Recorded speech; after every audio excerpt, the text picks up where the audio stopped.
James, take it away. It was a pleasure to meet Mariam for the first time a couple of months ago in Boston. And I was astounded at learning about her profession and her history. She was born in Afghanistan, raised for a number of years there until the 80s when Russia took over. So she had the experience of the Russian management or invasion of Afghanistan. And she and her family were in and out of Afghanistan, spending some of the time in Pakistan and some of the time in the United States with the Russians there. So she had that experience of really difficult time. And then finally, in the 90s, she actually moved out into the United States and really became the main home for her was here in the United States, originally in Maine, but now Boston. And she has some remarkable experience that she can bring to us as a result of going to college and graduate school in America, and then starting a nonprofit in about 2003 or 4. And that nonprofit is called Afghanistan Samsortya. And Samsortya in Afghan language stands for revitalization. And so her nonprofit, which she is working on all the time up until recently in Afghanistan, was revitalization of the farming and forestry in light of the environmental change going on. So there's an amazing experience in terms of her nonprofit. She also has done something which she calls a midwifery project, where she creates 25 scholarships for students. So it's another one of her experiences contributing to our society, or maybe the Afghan society. And so the fascinating thing that we can learn from her is a lot about the history of Afghanistan, given her experience, and maybe what the heck we can think about in the future.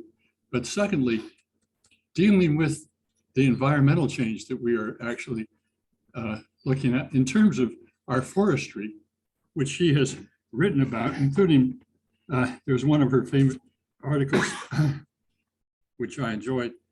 I can't see the words of it, but essentially describes how farming is such like breathing in America or in the world. So, Mariam, I'm going to turn it over to you.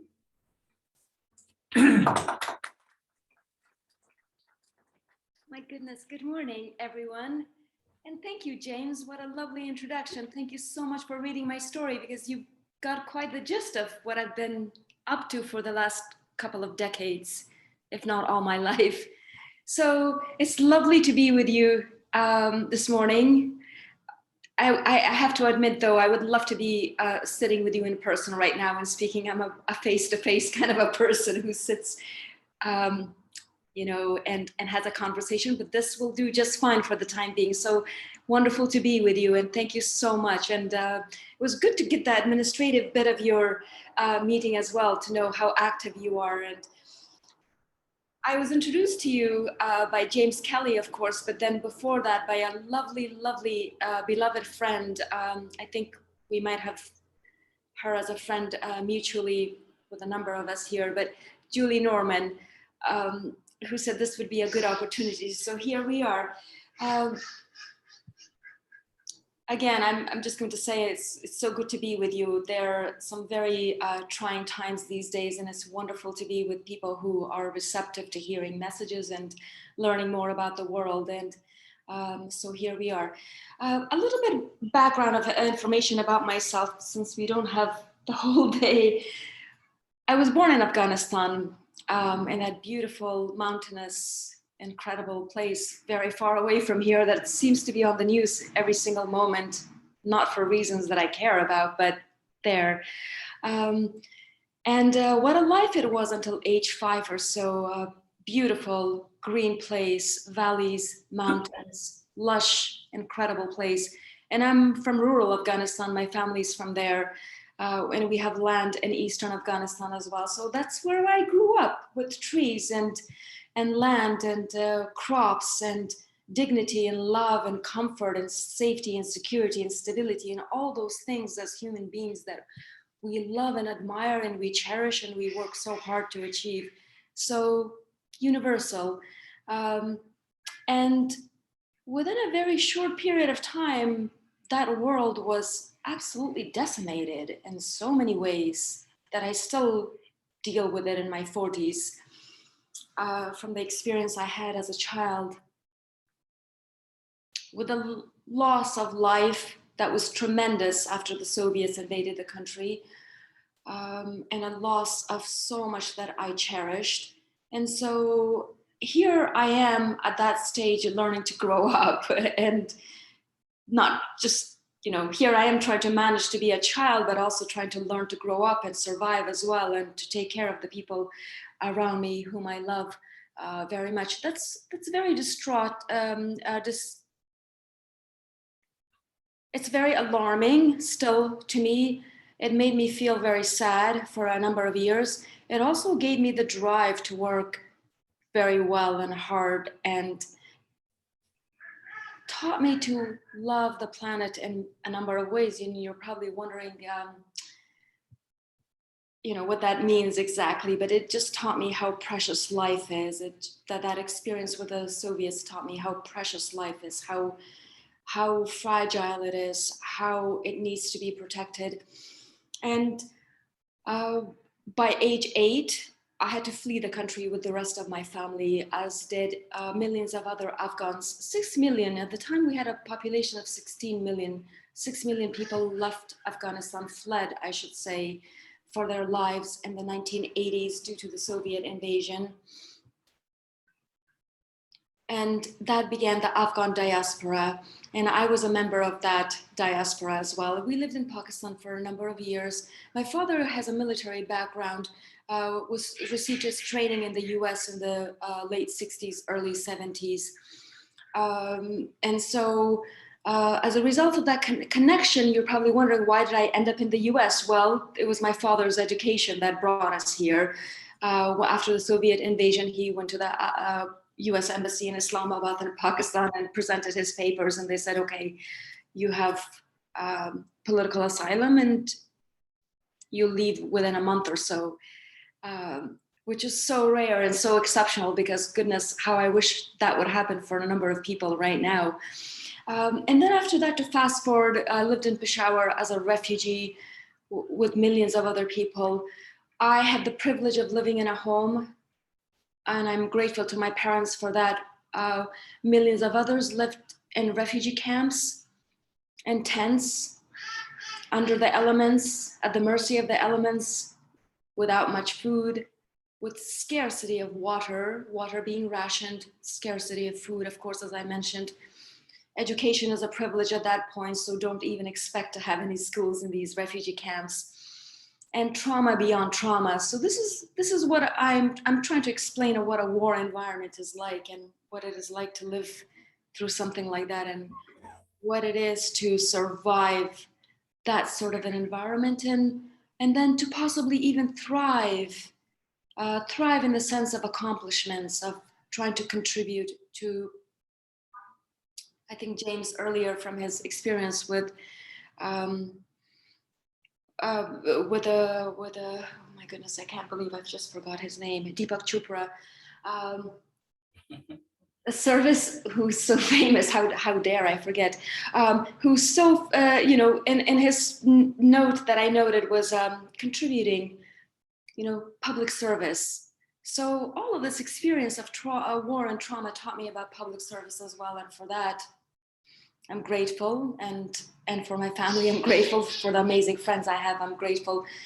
From Pakistan, I'm jumping quite a bit, but I hope to fill in the blanks at some point, and you may wish to read the story if you would like, and you would know more about this. From Pakistan, we left to the US. So imagine 1986, very super cold Maine in January, and a little child arrives at age 10 here, 11 at that point.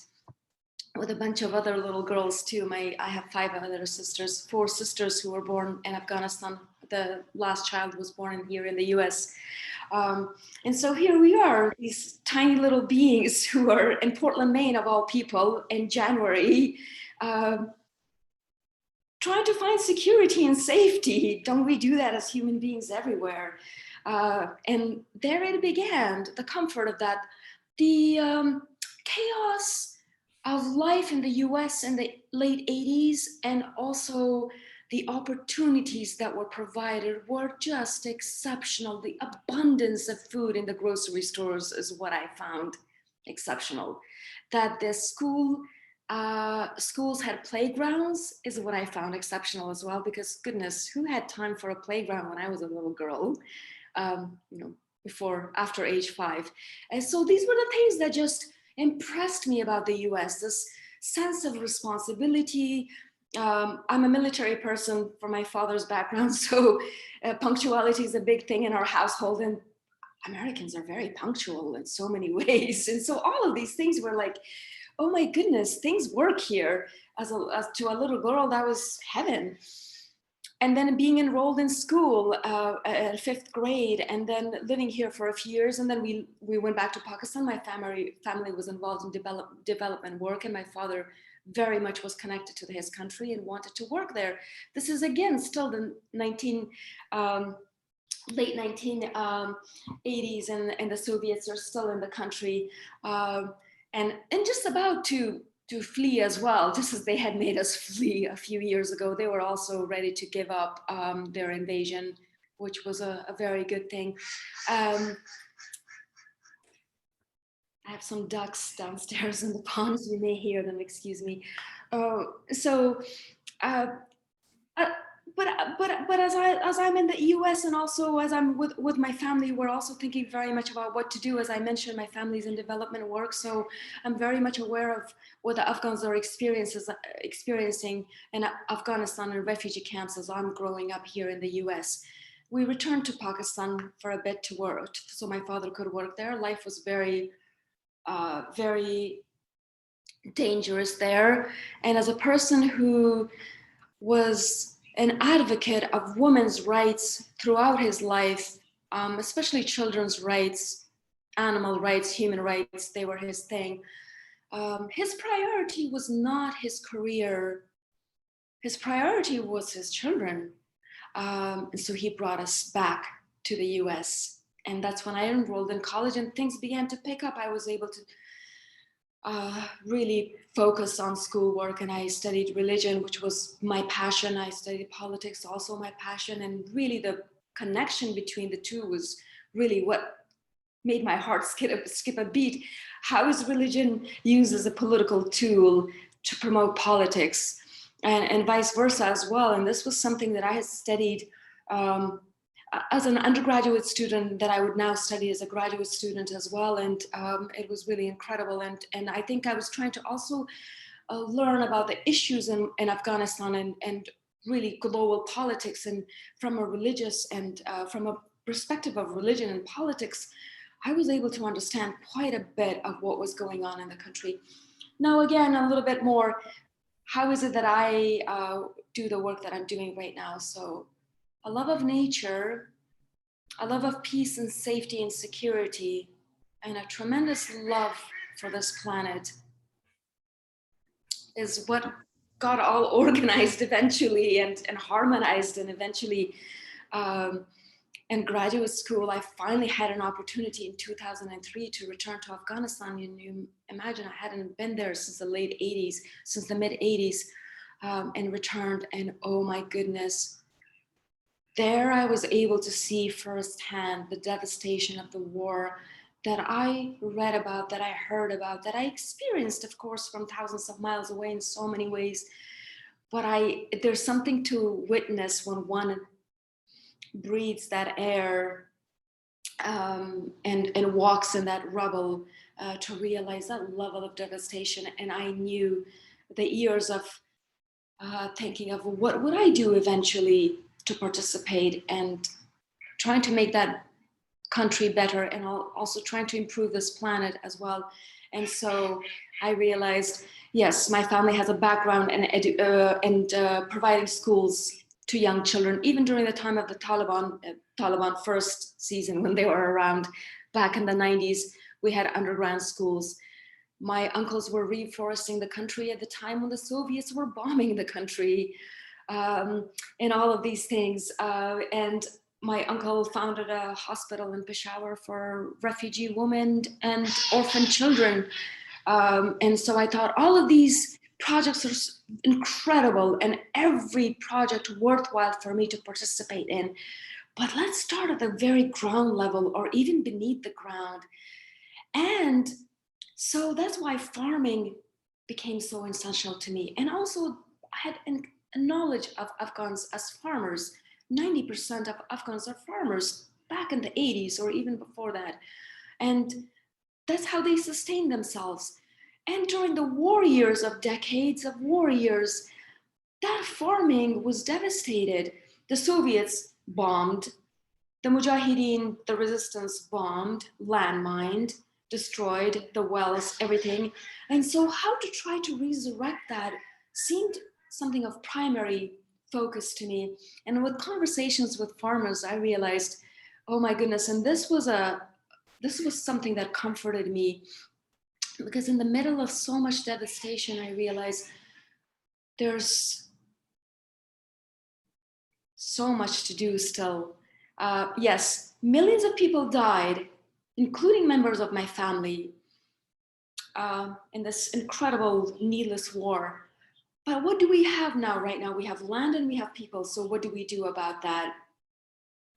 We started putting together a piece of land, which was 1,000 acres at the beginning, and that was the birth of the organization. We were able to then, in the years following, establish 8 tree nurseries, 10 wells. And the tree nurseries are places where we establish gardens and start trees from seeds. 80% loss of trees in the country. And then so what do? We plant seeds that eventually become trees. We take cuttings from trees that eventually become trees.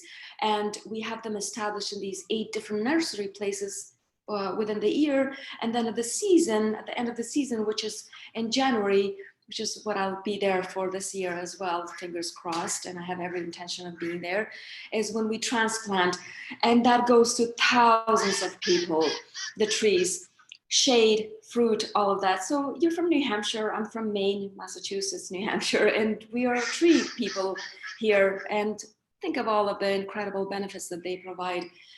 At the same time, imagine the water from the wells, what kind of an influence it has on people who don't have water, and water is scarce, or in many cases it is rationed still. So clean drinking water for people, water for the tree nurseries.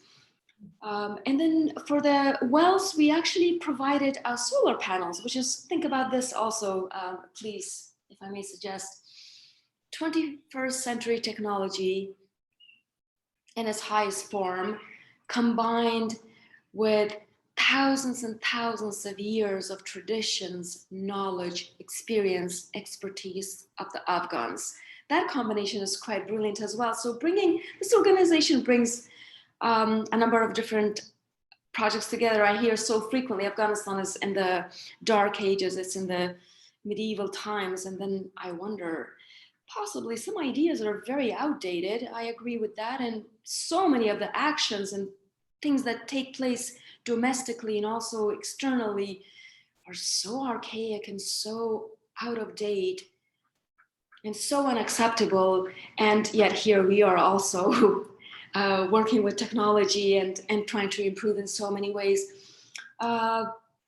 Really the part of the project that I love every single bit of the work that we do, and how we've grown organically as well. And at one point, I would love to share with you how this progressed from a little tiny packet of seeds to an organization with a number of projects in this sort of an organic way. How did that progress? Well, it was the needs of the people who drove the projects at the end of the day, and their intentions and how they were going to participate, and the fact that we didn't have offices, that we don't still.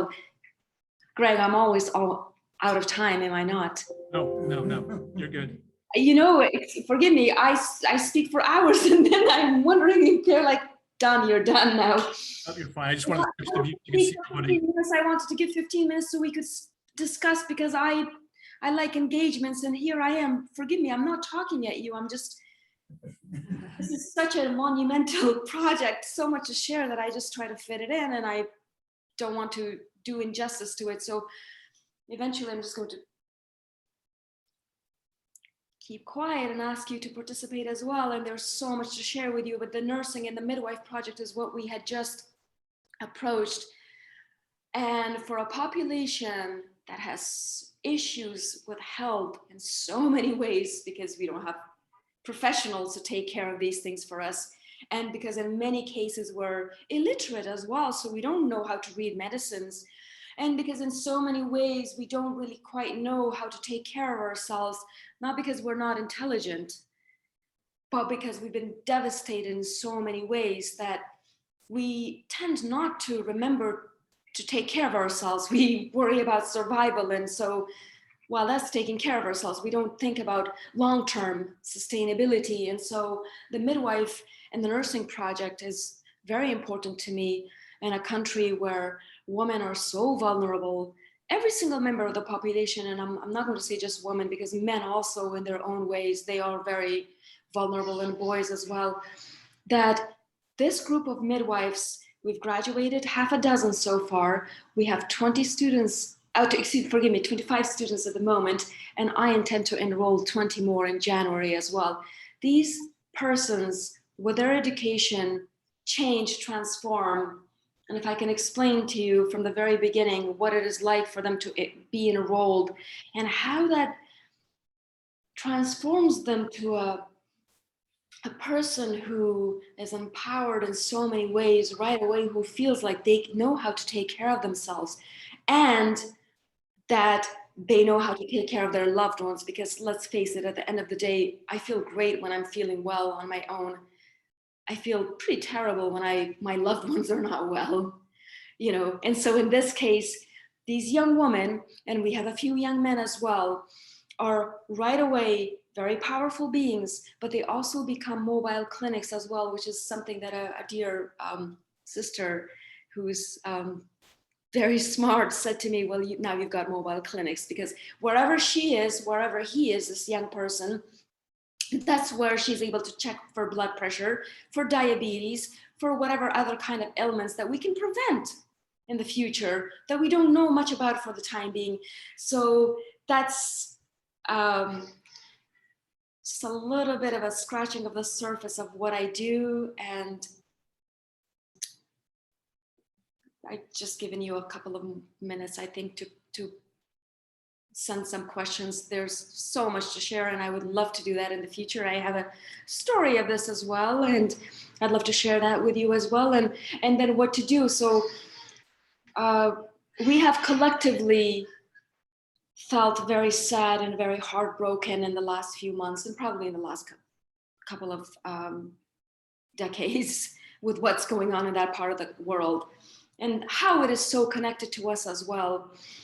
I think if there are so many lessons that I've learned in life, is that for me, borders are important, you know, family, the unit, myself, all of that is very important. But for me, I think beyond myself, and that's just really fantastic.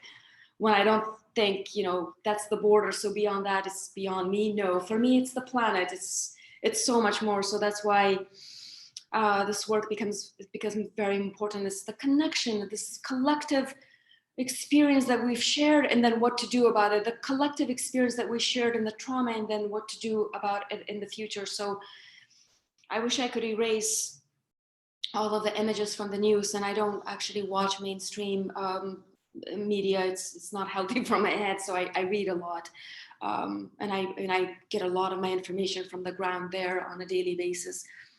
But the sadness that we've experienced, and the lack of power, and the feeling of feeling disempowered, that you've experienced, that I've experienced as well in the last few months has been so tremendous that this work has been my solace. This is what kept me every single day to keep going, to wake up in the morning and say, yes, it's a travesty, it's horrible what's happening on a political scheme, but on a interpersonal level, on a day-to-day basis, this is what we're doing. Our students are still checking blood pressure. You know, our trees are still thriving. They're still giving fruit to people. There's still shade. We still have gardens. We still have water. And we're going to, for goodness sake, continue to do that because we're not an outfit. We're not an office. We don't have, you know, this apparatus. We work in people's backyards. And so as long as backyards exist, that's what we'll do. And so my solace in the last few months has been, yeah, I'm going to keep doing what I'm doing and do it better, I hope. And so what to do in the middle of all of this? With the political personalities and what happens in Washington and what happens in Kabul and what happens in London. For somebody who's a very political person who studied politics, who has several degrees in politics, I really stay away from that. For me, I'm a farmer. So that's where I know when to make an impact. So I invite others as well of, we've got an agenda here. It's a positive one. We've got experience as well. We've evolved over the years. We've worked under the nose of the Taliban for the last 17 years. We're going to still continue to do that. Did they know about our work? Yeah, most likely they did. They're not living on another planet. Did I keep very quiet and discreet about it throughout the whole time? Absolutely. No conflict between us. I worked with the people as a farmer, as a village person. People knew she's from somewhere else who comes here with her degrees, and which kind of made it place a distance between us. But at the end of the day, I'm an Afghan and I'm an American as well. And what a privilege to be able to live in both worlds at the same time and be able to bridge the two places as well, and to speak from that end and from this end, and to be both people at the same time. No, it doesn't give me a identity crisis. It actually makes me a stronger person. So here I am trying to present to you and give you a message from my experiences, and to offer an opportunity that there's still so much work to do there. There's still 25 million people who live there, who continue to plan to live there, and I continue to work there. And I invite others in this effort to heal not just that country, but the planet as well, and to heal ourselves. This is a shared experience we've had. This experience, this whole Afghanistan thing that I've been hearing about, this is a shared experience. This is not exclusively somewhere far away that we can keep away from, because no matter what, it's all interconnected at the end of the day. And I thank you so much for your time, and I'm looking forward to this conversation should it continue at some point. And lovely to be with you. And if you have a couple of questions for me or more, I'm here. Well, I recently read Dancing in the Mosque. You know, it was about an Afghani woman who started a school for girls in the throes of the Taliban. She eventually came to the States, and you hear me? Oh, okay. If I stand over there, will it? Yeah, fine. It was almost impossible to hear you, Peggy. Is this better?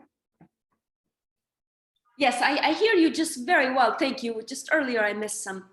Okay, I read in front of the camera. It's actually placed this way. There you go. Okay. I recently read the book Dancing in the Mosque.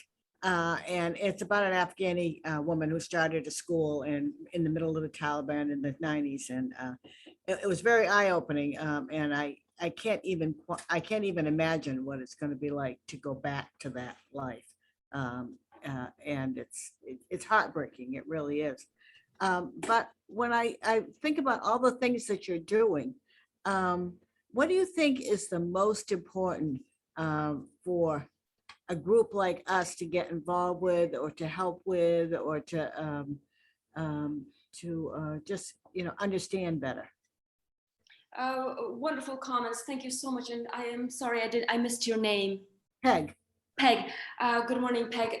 Thank you. And the book Dancing in the Mosque or something like that. She wrote it in Persian first, and then it was translated into English. I haven't read it yet. I'm interested at some point to do that.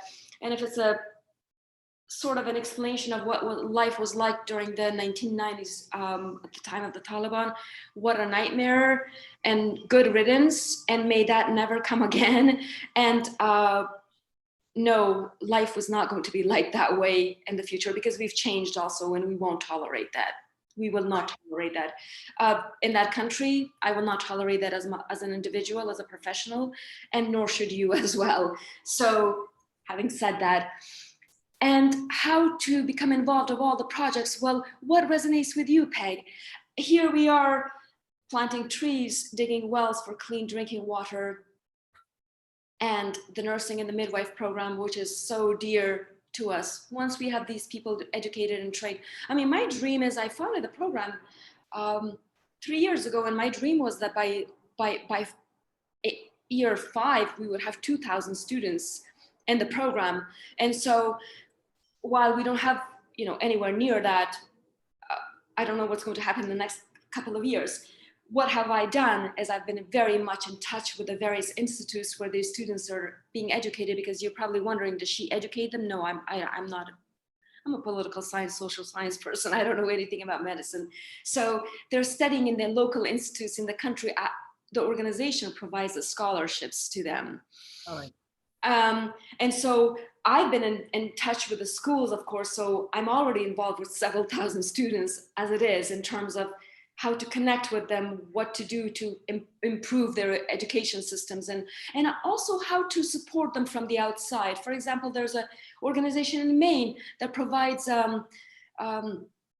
hospital equipment refurbished to various places. She would like to do that. So that's my way of getting in touch with them. So I cannot answer. I mean, these projects, every single bit, this is the reason I wake up in the morning. So it's like choosing a child. That's my favorite child. I just wouldn't feel comfortable with that if you know about children. I don't have children, but I'm imagining that's probably what it's like. What resonates with you? Because they all are interconnected, all of these projects. They all are interconnected, every single one. We need to drink clean water so we can go to school. Otherwise, if I'm sick, I'm not going anywhere. If I'm malnourished, I'm not going anywhere either. So as a group, I would say, speak about this is what interests you, and then support. Is Rotary active, or had Rotary been active in Afghanistan? I know I have a dear friend who lives in Maine, who's a veterinarian, and she's a member of the Rotary Club. It's in Topsom, Maine. She's invited me, and I really love Rotary. I haven't been. When I grow up, I'd like to be a member of a club at some point, but at the moment I'm not. So Rotary, I know, is very active.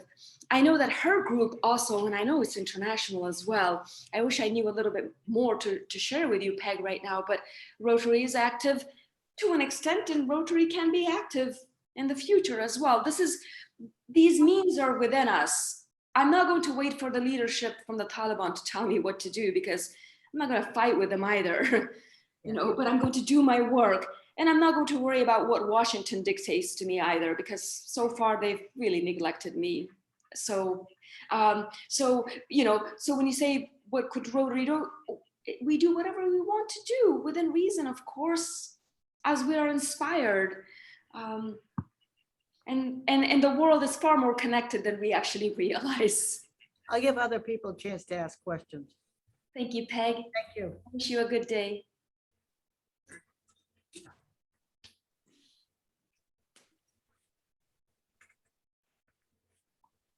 Hi, and welcome.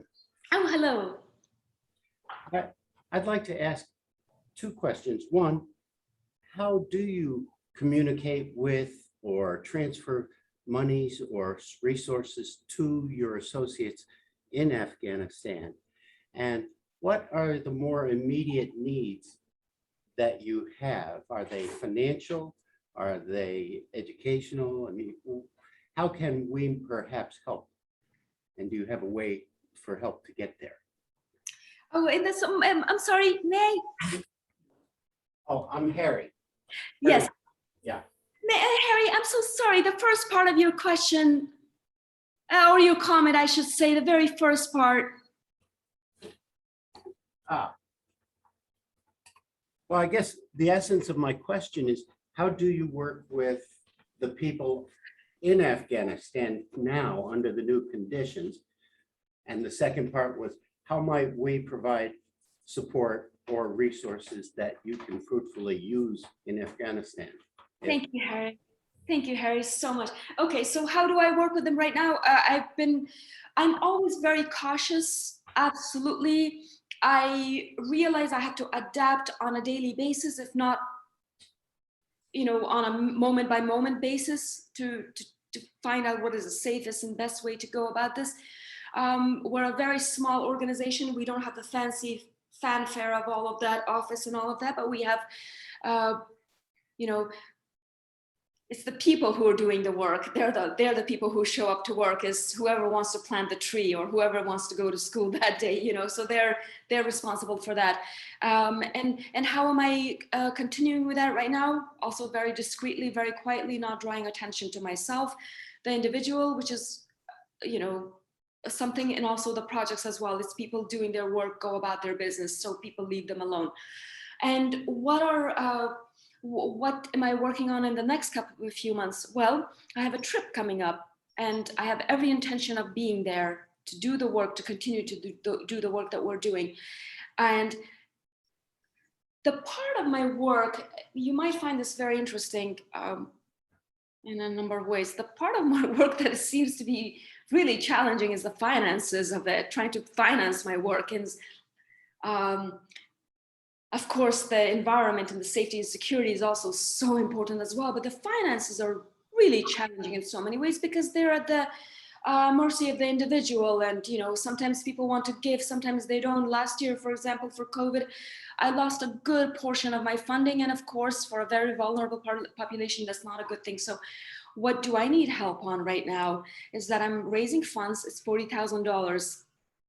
I haven't a date that is going to be Christmas Eve, but I would love it to be earlier than that, because I've got so much to do and I'm organizing so much. I don't want to just keep asking for money for the next 4 months. $40,000. $40,000 would mean we would have several extra wells. We would add to our tree projects, and we would add 20 extra students to our midwife and nursing project. So imagine what a change that will do for such a small amount of money. $40,000 is a huge sum of money. I absolutely understand that. But when I look at other organizations and I see how they operate and the overhead costs and all of that, $40,000 is actually something they'll spend in a week. For me, that's a budget for 6 months for next year.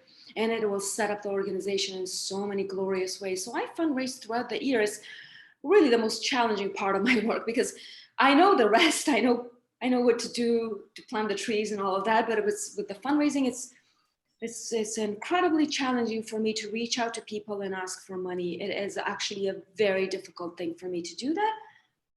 I do it with pride. It's a part of my work.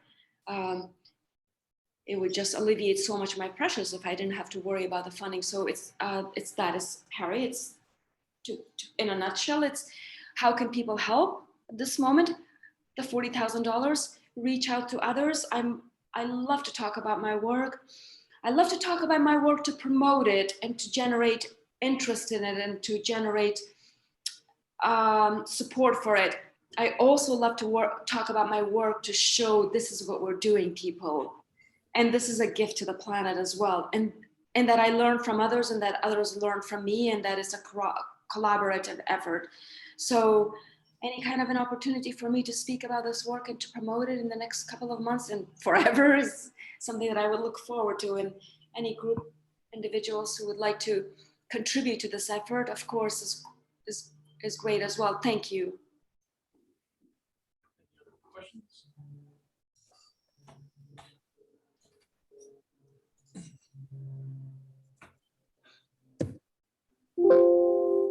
All right, I think that's it for questions. So I want to thank you so much for joining us today, and a lot of great information. And I guess on the website, there's a lot of information people could find out.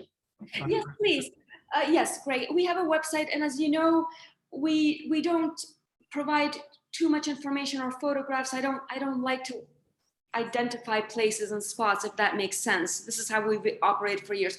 But you'll get a beautiful gallery of photos and a skeleton of the projects that we have as well. So please visit it. Any kind of questions that you may have, please send to me as well. And there's a way to contact. I have a a physical address here in Winchester, Massachusetts, and I have an email address as well. And there are ways to give to the organization. There's a way to do it online. There's a way to send a check as well to the address for the organization to contribute and follow up. Okay, great, thank you.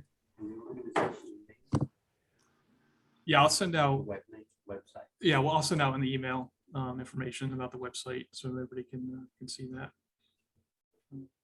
Right.